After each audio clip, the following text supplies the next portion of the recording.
raillerie parmi tous les peuples. Et si haut placée qu'ait été cette maison, quiconque passera près d'elle sera dans l'étonnement et sifflera.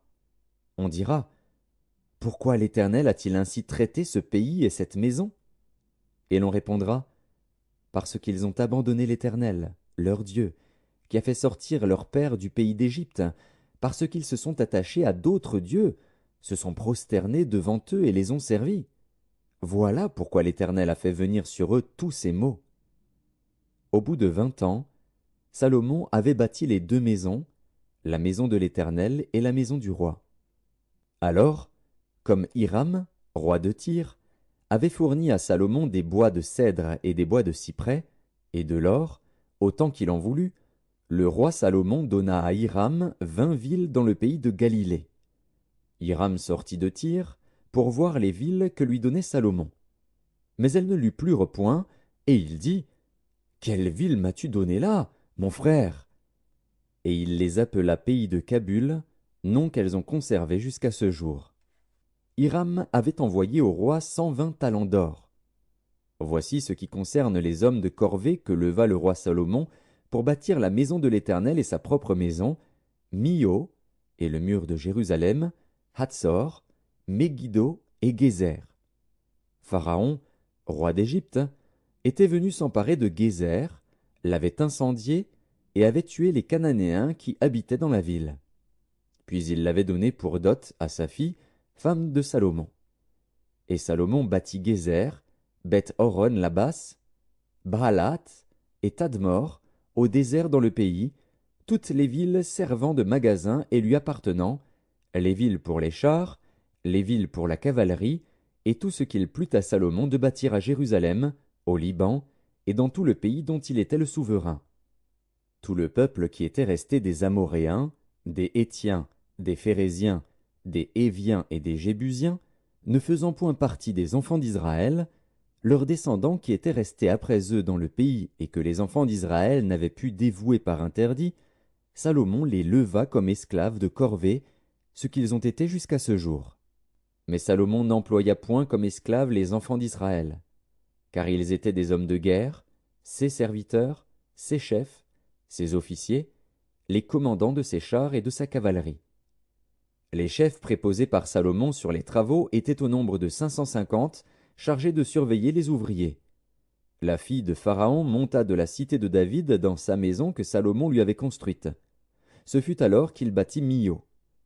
Salomon offrit 3 fois dans l'année des holocaustes et des sacrifices d'action de grâce sur l'autel qu'il avait bâti à l'Éternel, et il brûla des parfums sur celui qui était devant l'Éternel.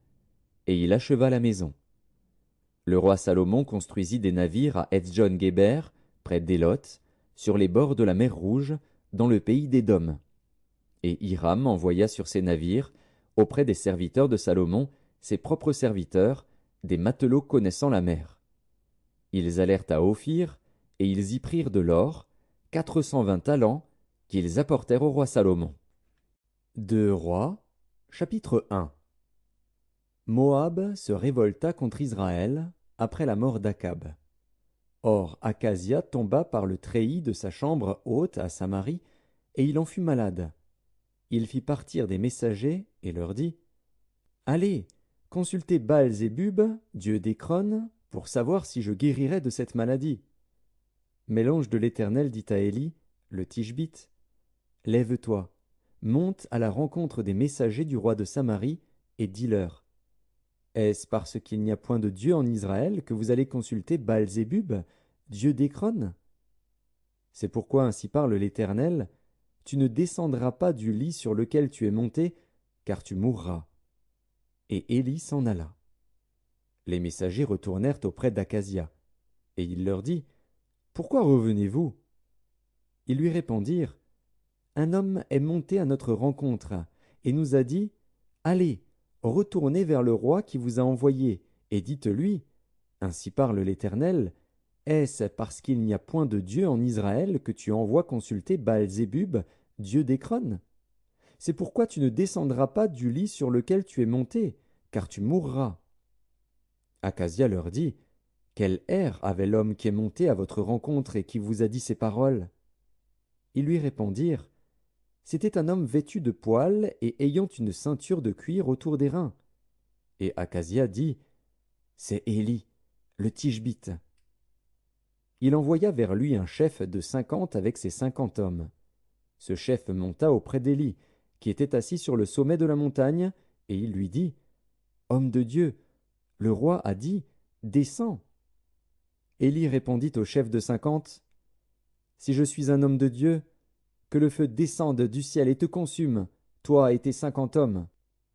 Et le feu descendit du ciel et le consuma, lui et ses 50 hommes. Akazia envoya de nouveau vers lui un autre chef de 50 avec ses 50 hommes. Ce chef prit la parole et dit à Élie, Homme de Dieu, ainsi a dit le roi, hâte-toi de descendre. Élie leur répondit, Si je suis un homme de Dieu, que le feu descende du ciel et te consume, toi et tes 50 hommes. Et le feu de Dieu descendit du ciel et le consuma, lui et ses 50 hommes. Akazia envoya de nouveau un troisième chef de 50 avec ses 50 hommes. Ce troisième chef de 50 monta, et à son arrivée, il fléchit les genoux devant Élie et lui dit en suppliant, Homme de Dieu, que ma vie, je te prie, et que la vie de ces 50 hommes, tes serviteurs, soit précieuse à tes yeux. Voici, le feu est descendu du ciel et a consumé les 2 premiers chefs de 50 et leurs 50 hommes, mais maintenant, que ma vie soit précieuse à tes yeux. L'ange de l'Éternel dit à Élie, Descends avec lui, n'aie aucune crainte de lui. Élie se leva et descendit avec lui vers le roi. Il lui dit, Ainsi parle l'Éternel, parce que tu as envoyé des messagers pour consulter Baal-Zébub, dieu d'Écron, comme s'il n'y avait en Israël point de Dieu dont on puisse consulter la parole, tu ne descendras pas du lit sur lequel tu es monté, car tu mourras. Akazia mourut, selon la parole de l'Éternel prononcée par Élie. Et Joram régna à sa place la seconde année de Joram, fils de Josaphat, roi de Juda, car il n'avait point de fils. Le reste des actions d'Akazia, et ce qu'il a fait, cela n'est-il pas écrit dans le livre des chroniques des rois d'Israël? 2 Rois, chapitre 10. Il y avait dans Samarie 70 fils d'Akab. Jéhu écrivit des lettres qu'il envoya à Samarie aux chefs de Jizréel, aux anciens et aux gouverneurs des enfants d'Akab. Il y était dit, Maintenant, quand cette lettre vous sera parvenue, puisque vous avez avec vous les fils de votre maître, avec vous les chars et les chevaux, une ville forte et les armes, voyez lequel des fils de votre maître est le meilleur et convient le mieux, mettez-le sur le trône de son père, et combattez pour la maison de votre maître. Ils eurent une très grande peur, et ils dirent, Voici, 2 rois n'ont pu lui résister, comment résisterions-nous? Et le chef de la maison, le chef de la ville, les anciens et les gouverneurs des enfants envoyèrent dire à Jéhu, Nous sommes tes serviteurs, et nous ferons tout ce que tu nous diras. Nous n'établirons personne roi, fais ce qui te semble bon.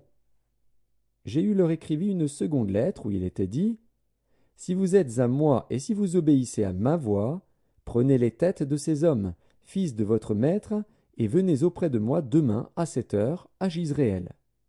Or les 70 fils du roi étaient chez les grands de la ville qui les élevaient. Quand la lettre leur fut parvenue, ils prirent les fils du roi, et ils égorgèrent ces 70 hommes. Puis ils mirent leurs têtes dans des corbeilles, et les envoyèrent à Jéhu, à Jizréel. Le messager vint l'en informer, en disant, Ils ont apporté les têtes des fils du roi. Et il dit, Mettez-les en 2 tas à l'entrée de la porte jusqu'au matin. Le matin, il sortit. Et se présentant à tout le peuple, il dit, Vous êtes justes. Voici, moi, j'ai conspiré contre mon maître et je l'ai tué. Mais qui a frappé tout ceci? Sachez donc qu'il ne tombera rien à terre de la parole de l'Éternel, de la parole que l'Éternel a prononcée contre la maison d'Akab. L'Éternel accomplit ce qu'il a déclaré par son serviteur Élie. Et Jéhu frappa tous ceux qui restaient de la maison d'Akab à Jizréel, tous ses grands, ses familiers et ses ministres, sans en laisser échapper un seul.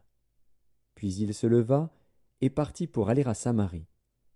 Arrivé à une maison de réunion des bergers, sur le chemin, Jéhu trouva les frères d'Akazia, roi de Juda, et il dit, Qui êtes-vous?